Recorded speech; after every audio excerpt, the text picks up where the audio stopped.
So I'm really annoyed about this. Prince Harry has such a cheek that he is now piling the pressure on Catherine, the Princess of Wales, to step in and try and save his failing relationship with Prince William. Not understanding that it's over, brother. It is gone. Finito. Just accept it. Catherine tried so hard for so long. You threw her efforts back in her face with your continued attacks, not just on William and Camilla, but on Catherine herself. So I think this is going to fail, but it does show just how desperate Prince Harry is. Now, this new reporting has emerged from Dan Wakeford. That is interesting to me because remember, for a long time, we've spoken about this before, he was the editor of People magazine and Us Weekly, which operated as a propagandist, effectively, for Harry and Meghan. These days, he tries to take both sides of the argument. But having spoken to both couples or sources connected to both couples, the big revelation from him is that Prince Harry doesn't even have William's phone number anymore. That is, of course, a mortifying revelation for the Duke of Delusion, especially given Wakeford goes on to say that even if he did, Prince William would not pick up. However, what has annoyed me in this reporting is that Dan Wakeford quite clearly puts all of the pressure on Catherine to change this. And it also annoys me because Dan Wakeford doesn't call Catherine, our future queen, by the name that she has asked us respectfully to refer her to. So let me take you through the reporting, you'll see what I mean. He writes, whether any of it can reach William is another question entirely. And the person best placed to answer that question is not a palisade or a diplomatic back channel, it is Kate. On social media, Harry keeps up appearances, filming family moments with Meghan, delivering keynote speeches at corporate conferences in Australia and Washington, staying visible while headlines about his crumbling philanthropy projects accumulate in the background. But behind that careful performance, the picture is of a man adrift, estranged from his country, his family, and the institutional purpose that once gave his life shape. A second insider who knows Harry direct is direct about his consequences. He regrets certain accusations he made because they made mending things with his brother quite literally impossible. Spare exposed enough family betrayals to keep the British press occupied for years. Harry accusing William of physically attacking him during a 2019 argument over Meghan mocking William's hair loss, characterising their brotherly appearances at William's wedding as a PR exercise. But it is what Harry wrote about Kate that has proved the most enduring damage. A palace source is unambiguous. William was fuming, but was particularly upset about what Harry said about Kate. He is fiercely protective of her and will find it hard to ever get over it and have a proper relationship with his brother again. Which makes Kate, according to Wakeford, the most complicated figure in this entire equation. She is both the source of William's deepest grievance, and according to those who know him well, the only person capable of moving him past it. The only person who has the ability to always get through to William is Kate, a source tells Celebrity Intelligence. But it's unclear whether she really wants him to. She feels as a mother that the two brothers should have a relationship. But her personal feelings for Harry are conflicted. Now, the royal author Christopher Anderson, who I don't think is a credible source, I'm just going to be honest about that, but Dan Wakeford is quoting him, saying that in his new book, he reported that Kate was the last senior royal to hold out hope for a reconciliation, but that Harry's public comments about King Charles's cancer diagnosis were her final straw. Wakeford writes, the picture that emerges is of a family in which the most emotionally generous member finally ran out of patience, and the most instinctively decisive member had already drawn his lines. Harry is aware his relationship with William will likely never be fully mended, the first source says. The lesson at least appears to have been learned. There has never been talk of other projects involving selling out the royal family again. They would consider a documentary about their life now. That format has been successful before if they could frame it in an interesting way. But Harry wouldn't revisit his relationship with William and Charles again. The central problem, though, remains. William has made his position clear. As he's got older and more sure of himself, he is increasingly independent and marches to the beat of his own drum, the UK source says. He has a singular perspective, and it is hard to persuade him to do anything he doesn't want to do, and he doesn't want to reconcile with Harry. He can't get over the betrayal. The one exception to that rule, sources suggest, has always been Kate. Whether she chooses to exercise that influence is a question only she can answer. Charles at least appears to be responding well to treatment.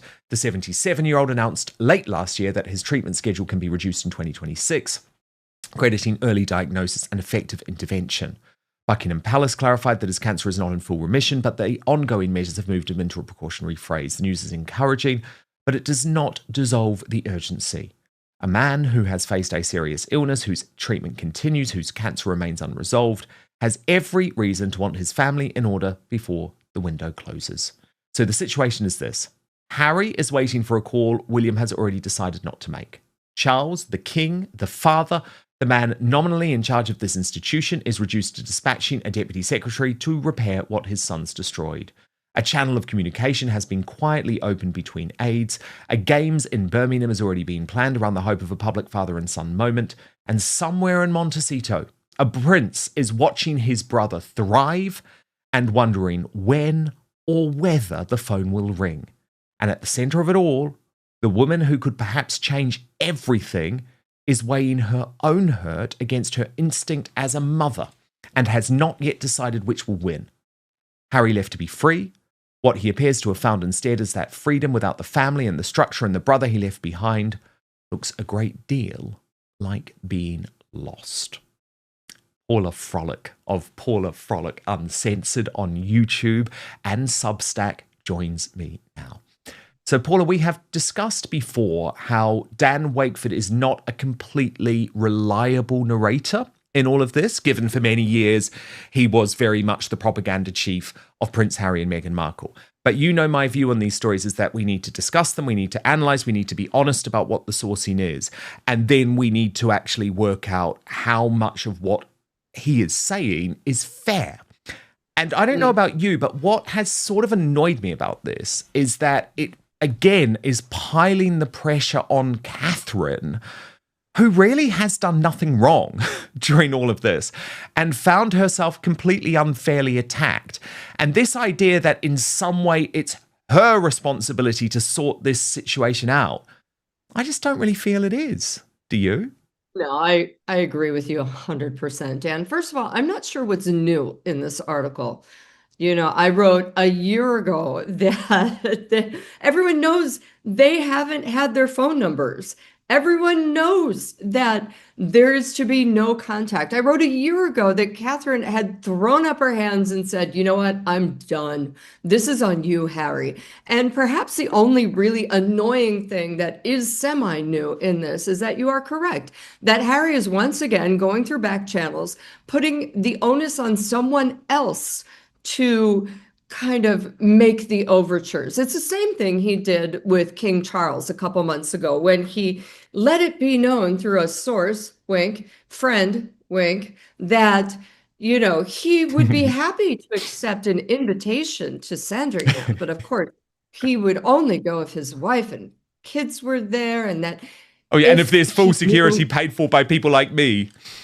and if he knew who else was going to be there. So it's the same kind of BS that's happening right now. It's Harry's wish list, like, oh God, maybe Catherine can get through to my brother.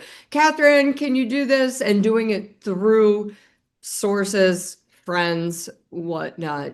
I call baloney on it. It's just really Harry stamping his feet and playing wish list again. It's absolutely obnoxious, not to mention, here's the deal. We all know people who have had cancer or who may not be here anymore because of cancer. And we also know their number one enemy is stress. Yes. So Yep. why would you invite stress again into your life, especially stress that you do not trust, that have proven in the past hyper untrustworthy? And not to mention, why would you ever want Harry around when he's going to insist on bringing his wife, who once made you cry, then lied about it to Oprah, and always seems to have varying recollections. Not to mention, you really don't want his wife around who would sell clothing to the effect of what to wear to meet your evil sister-in-law. Yeah, totally. And you are right to bring that up, though, Paula, because William does believe that stress contributed to Catherine's cancer. So that is really important to remind people of. Now, obviously, all of this does fall into the wider picture, though, of the civil war within the British royal family. And Tom Sykes reported this week that Prince William feels that King Charles is repeating the mistakes he made with Andrew, with Harry, and that William believes it is impossible to forgive Meghan Markle's false claims of racism against the King and Catherine. Now, Tom says this civil war is now dominating the monarchy. The MSM will not discuss it, of course, because they are worried about the sort of repercussions being faced by people like Tom, who was booted out of the Royal Rota for reporting on this. If this civil war is still being fought, which I believe it is, why would William then try and be part of any reconciliation with Harry? It's like it's not going to happen. He's still demanding that his father doesn't reconcile with Harry. Well, actually, to be fair, I did report this week that the odds are looking very slim that Harry will meet up with King Charles at all this summer. I so hope you're right, Paula. Yes, I think really what's happened in the last month, as I like to call it, the days of our Montecito lives, every week there's something else. So yeah, there is. These guys, they've just behaved so badly lately. And really, ever since they tore up the Sandringham Agreement with that cover in People magazine, and really have just, with the monetizing of the children and the family, I don't think there's any way that Charles can meet with him, at least publicly. I do not believe he will show up to Birmingham at all, but that is also in a little over a year's time. So, of course, there's time to go. But here's the deal, Dan.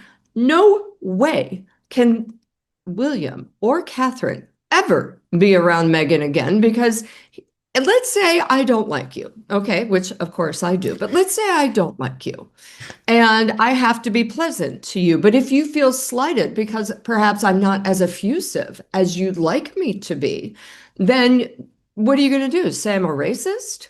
That will happen again, because in her mind, if we look at Meghan, in her mind, no one could possibly not love her. And so if they're cold to her, it must only be one thing. And I think it's just really difficult, and it's really dangerous territory for them all. And right now, William is looking ahead. He's not looking behind. The fact of the matter is, before Harry left, it was laid out for him in no uncertain terms. This is what will happen. And he still said yes. And he said yes because, as we've seen, he thinks he can have his cake and eat it too. He can do whatever the hell he wants, and no one will stop him. And he may be right. They may not actually say anything. They may not take his titles away, but they will make them ineffective by never being in the same room with him again. And Paula, you talk about the days of the Montecito lives. Well, if there had to be a scene this week, it would be like miserable Harry on his own with Meghan refusing to spend any time with him in public. Because you look at the events of this week, Paula, and it's like he was at that polo match with those really weird pictures of him sort of like looking forlorn on the grass. And then the book launch on Monday night for Jose Andre was super odd to me, Paula, because, I mean, this guy was Meghan's guy, wasn't he? You know, he was on With Love Meghan.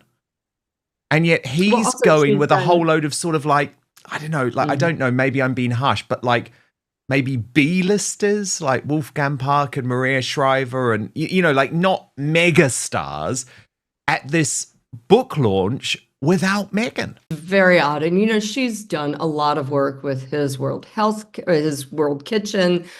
It was one of the things where she was described as a disaster tourist by Justine Bateman for showing up with the World Kitchen after the Palisades fire. And it did raise a lot of eyebrows that she was not there. And I think it just shows that, yes, they have announced that they are going to be doing things separately. He will be doing charity. She will be doing business, although she is still trying to do charity. Who knows? It's really throw mud at the wall and see what sticks. And by mud, I think you know what else I mean. But it is interesting that she did not show up to Jose Andres's party. That is her connection, her friend. However, I'm sure they're going to use the excuse if someone had to stay home with the children because it couldn't be one of the 4 nannies or her mother. It was just very odd. And I think it shows that I don't know how much they actually have in common. He loves polo. She does not. She loves socializing with the social types and doing the galas. I'm not so sure he really likes that. He likes hanging out with friends at a pub. He doesn't really have any friends there. He's got his bodyguards, and they're not that many. And Nachos, who he was sort of watching forlornly, like he was the sort of like lover. It was weird. Yeah. The story begins with a striking claim about Prince Harry. According to the report discussed in this video, Harry may regret some of the accusations he made against members of his family. The suggestion is not necessarily that Harry regrets everything he has said. Rather, the claim is that he may now recognize that certain accusations made reconciliation with Prince William considerably more difficult. That distinction matters. Harry has repeatedly spoken publicly about his experiences within the royal family. Through interviews, documentaries, and his memoir, he has presented his version of events and explained why he believes certain decisions were necessary. But public revelations can have consequences. And according to the latest reporting, Harry may now understand just how difficult it is to repair a relationship after years of public conflict. The second part of this story concerns Prince William. The headline describes William as fuming. But there is no direct public statement from William confirming that he is furious. Instead, reports portray him as deeply hurt and unwilling to simply move past what he considers a betrayal. From William's reported perspective, this is not merely an ordinary disagreement between siblings. The conflict has played out publicly on an international stage. Every interview, every revelation, and every new report has the potential to reopen old wounds. That is why commentators believe William may feel that trust has been damaged beyond repair. But again, these are reported interpretations of William's private feelings rather than a confirmed statement from the prince himself. One particularly striking claim involves the brothers' communication. According to the reporting discussed in the video, Harry may no longer even have William's current telephone number. And the claim goes even further by suggesting that, even if Harry did have it, William might not answer. If accurate, that would demonstrate just how serious the breakdown has become. Think about that for a moment. These are 2 brothers who grew up together, experienced the loss of their mother together, and once appeared inseparable in the public eye. Today, according to reports, direct communication between them may be extremely limited.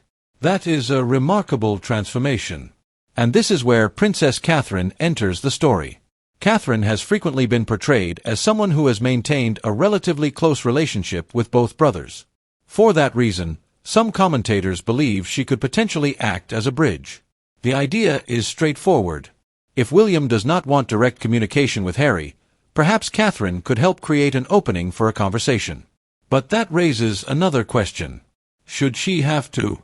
Catherine has her own responsibilities, her own family, and her own relationship with Harry and Meghan. It would be unfair to automatically assume that she should solve a dispute that she did not create. There are arguments on both sides. Supporters of the idea believe Catherine's calm personality and relationship with both brothers could make her uniquely suited to mediation. They may see her as someone capable of reducing tension and encouraging a private conversation. But critics argue that this places an unnecessary burden on Catherine. If Harry genuinely regrets his actions, they argue, the responsibility for repairing the relationship should begin with Harry himself. He would need to demonstrate that regret through actions, rather than simply through reports appearing in the media.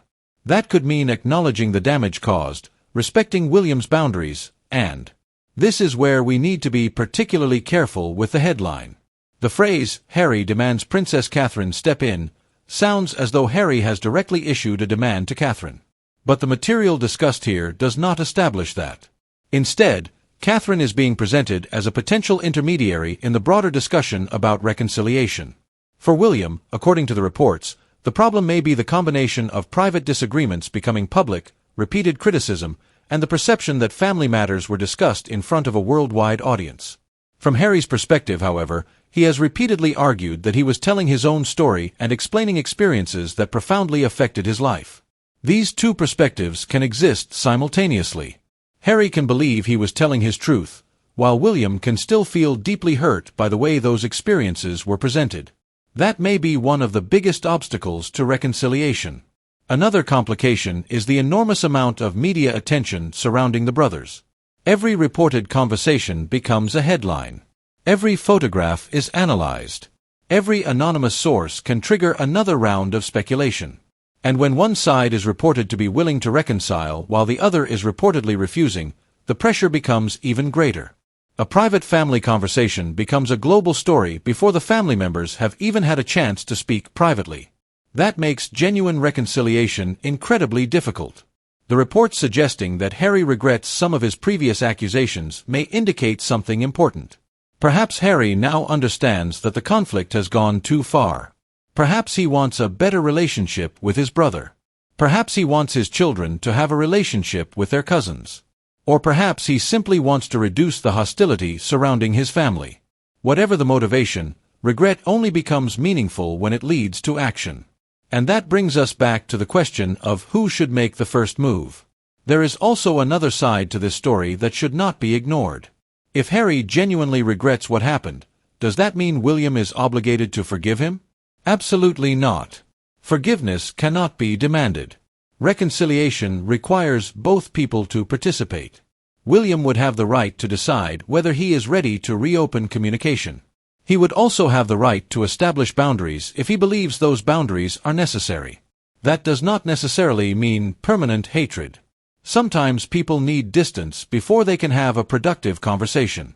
The wider dispute inevitably brings Meghan Markle into the conversation. Harry and Meghan have made many public statements about their experiences with the royal family, and their joint projects have contributed to the continuing public debate. Could William and Harry ever sit down privately and rebuild their relationship? Now we'd like to hear from you.